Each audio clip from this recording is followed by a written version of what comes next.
La Côte d'Ivoire et le Burkina Faso se retrouvent à partir de demain pour évaluer la mise en œuvre du traité d'amitié et de coopération signé en 2008 à l'image de l'axe Paris-Berlin au sein de l'Union européenne. Abidjan-Ouagadougou se positionne comme une locomotive au sein de l'Afrique de l'Ouest pour l'intégration au sein de l'UEMOA et le Premier ministre ivoirien sera à Ouagadougou pour la bonne cause.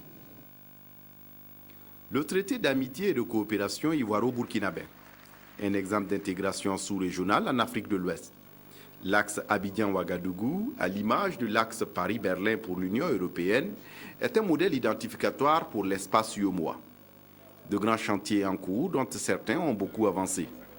Du projet de réhabilitation du chemin de fer Abidjan-Ouagadougou-Kaya et son prolongement sur Tambao, en passant par l'autoroute Yamoussoukro-Ouagadougou, sans oublier le volet communication, le traité d'amitié et de coopération entre la Côte d'Ivoire et le Burkina Faso est l'un des plus dynamiques dans la sous-région.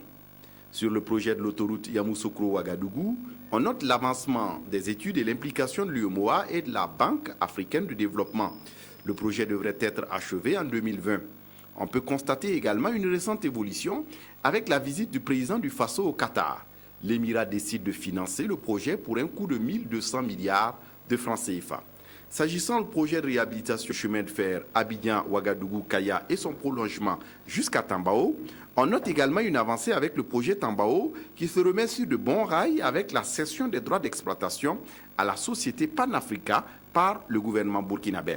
L'un des secteurs dynamiques de cette coopération, c'est bien la communication. Au-delà des discours, les deux pays ont convergé vers des actions concrètes. Ainsi, la radiodiffusion-télévision du Burkina RTB et la radiodiffusion-télévision ivoirienne RTI échangent désormais des programmes, coproduisent des émissions. Les éditions Sidoya et Fraternité Matin ont scellé des partenariats gagnant-gagnant et récemment, l'ISTIC, l'Institut des sciences et techniques de l'information et de la communication du Burkina et son homologue de Côte d'Ivoire, l'Institut des sciences et techniques de la communication, se positionnent comme des pôles de formation et de professionnalisation des journalistes et techniciens dans les domaines de la communication. La rencontre qui s'ouvre demain donc dans la capitale burkinabé devra faire le point exact de ces dossiers et préparer le terrain pour le sommet des chefs d'État prévu dans un mois.